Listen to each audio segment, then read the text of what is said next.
Hello students, today we are here with the next topic of Java, that is statements, control structures and scope. So let's begin with the next topic. Let's start with the introduction part. Java offers many statement types.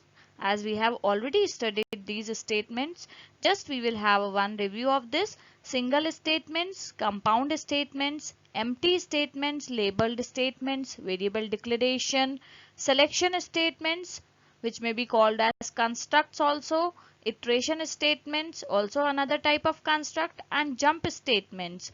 Then we have exception handling statements. So we will discuss all these types of statements one by one. Let's start with the single statements. Single statements have one statement that may be of the following types. Assignment expression. Assignment expression might be when we are assigning a value 5 in the variable a. We may call this as the assignment expression as we are using a assignment operator single equal to in this statement. Second assignment operator might be when we use the increment or decrement operators. Just see the example. We have system.out.println and we are using pre-increment operator here. So this is also a single statement. Then method call statements. In the example here, we have written p11.calculation. That means I am calling a method named calculation using the object p11. So this is also a single statement. Next we have object creation statement.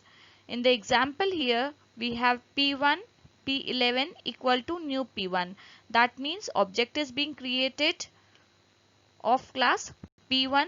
The syntax of object creation is class name, object name equal to new class name. Here the class name is p1 and object name is p11. Then other types of statements which we can have, that might be null or empty statements.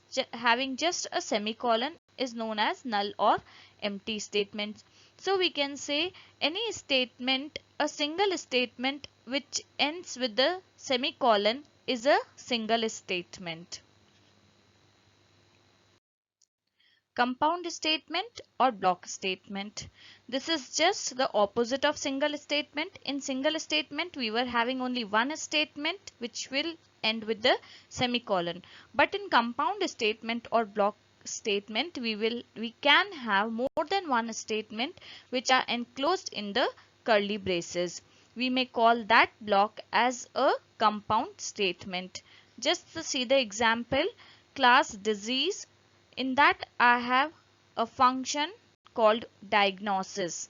Inside that function diagnosis, I have used one if statement.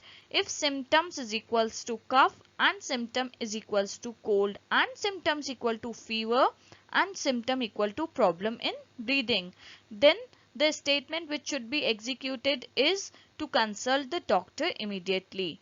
But if this condition is not true, then the patient may wait for a day or two to just check whether the symptoms are continued or not. So here we can see in public void diagnosis, we have some statements inside this curly braces shown here. So all the statements which are written inside this curly braces, they form the block. So we may call it as block of statements or compound statement. I hope single statement and compound statement might be clear to you. So coming to the next topic, we have control structures. Programs not only store data but also manipulate the data. Manipulation means making changes in the data. So to do these manipulation works, program needs some tools for repetitive actions and for making some decisions, and Java provides us these tools by providing some statements. There are three categories of program control statements. First one is selection statements, second one is iteration statement, and third one is jump statement. Let's understand these control statements in detail. We have already discussed control statements are of three types: First one is selection statement, second one is iteration statement, and third is jump statements. Now just moving forward to broad categories of each of these statements, we have if statement as a type of selection statement, and switch statement is another type of selection statement. Then inside the category of iteration statements, we have for loop, we have while loop, and there is do while loop. Coming to jump statements, there are three types of jump statements: break statement, return statement, and continue statement. So let's start with the first category of control structures, that is selection statements. And we have already seen there are two types of selection statements: if statements with the extension of if else, and switch statements. So let's start with the if statement first. If statement checks a particular condition, and if the result of the condition comes as true, a block of statement is executed. But if the condition gives the result as false, then that block of statement is ignored. Just see the syntax of if statement. The syntax of if statement is if expression. Here expression is some condition which is to be checked or evaluated, and the result of this expression will be either true or false, and then some block of statements are written inside the body of if, that is inside the pair of curly braces. So if this expression evaluates to true, these block of statement will be executed, otherwise this block of statement will be ignored. Just see the example. We have a if condition which is checking the condition as ch is equals to and some space is given in single quotes. Now here the variable ch is of character type. How did we find that ch is of character type?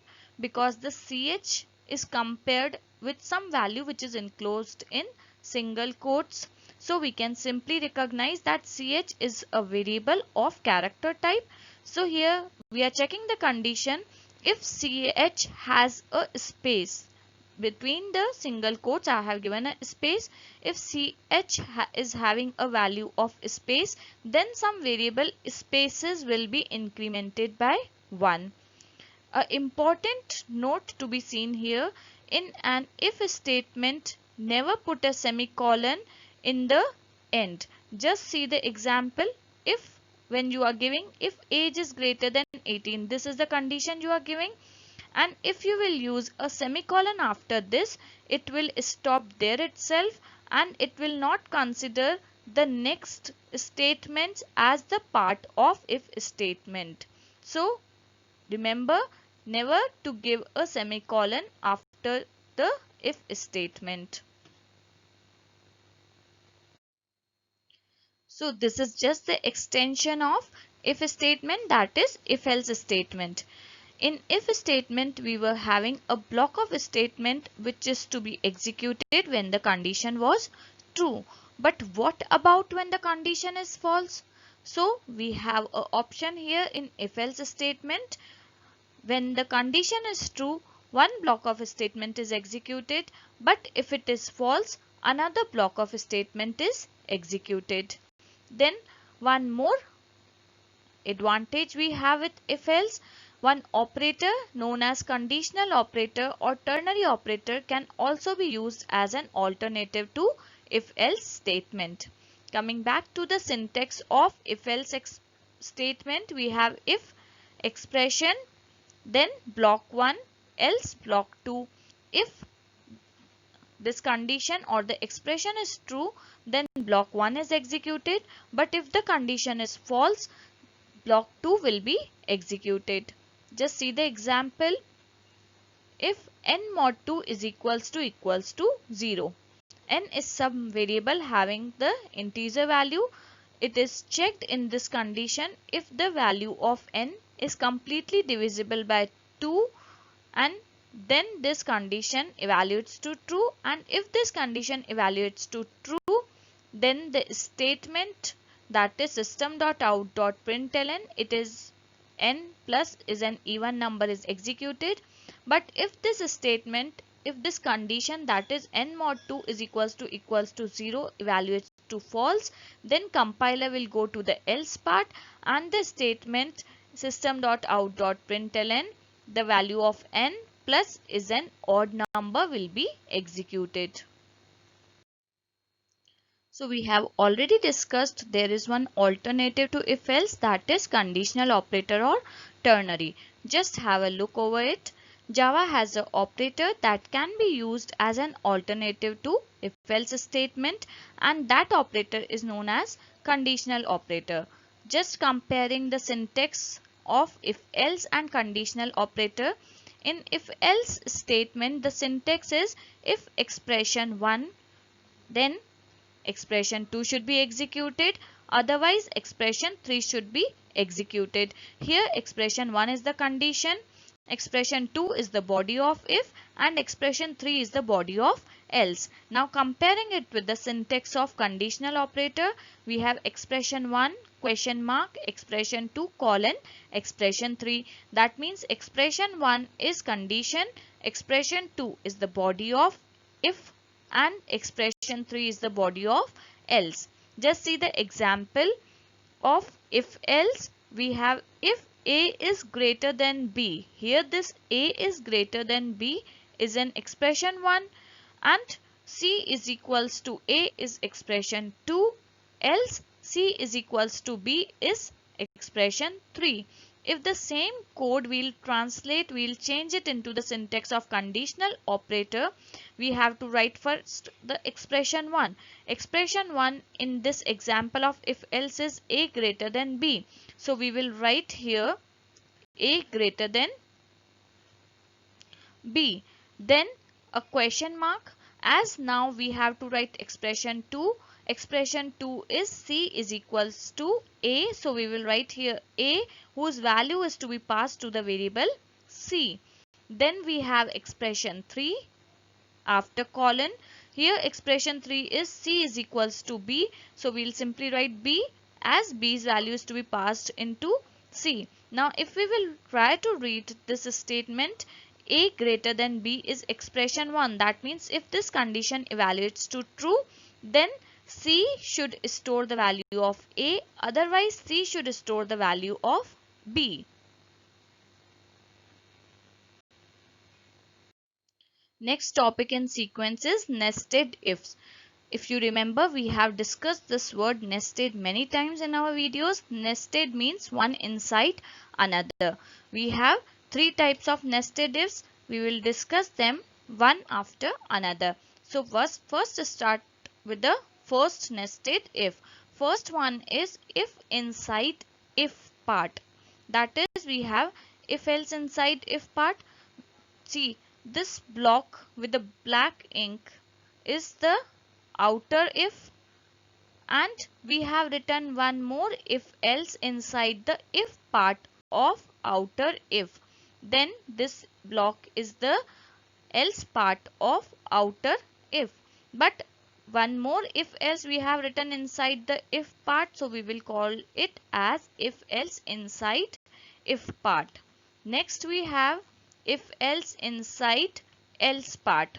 So we have if expression, whatever is written with the black ink is the outer body. That means we have this as the outer if. We don't have any if else here, but we have a inner if else inside the else part. This is the outer else part of the if condition. So we have written one more if else inside the else part. So we will call it as if else inside else part. Next we have if else inside if else part. That means we will have one if else inside if part and one if else inside else part. So this covers up first statement of selection construct, that is if and if else statement. Now with the next statement, that is switch statement, we will be back in our next video. Thank you for watching this video. Please like and share this video and don't forget to subscribe my channel. Have a nice day.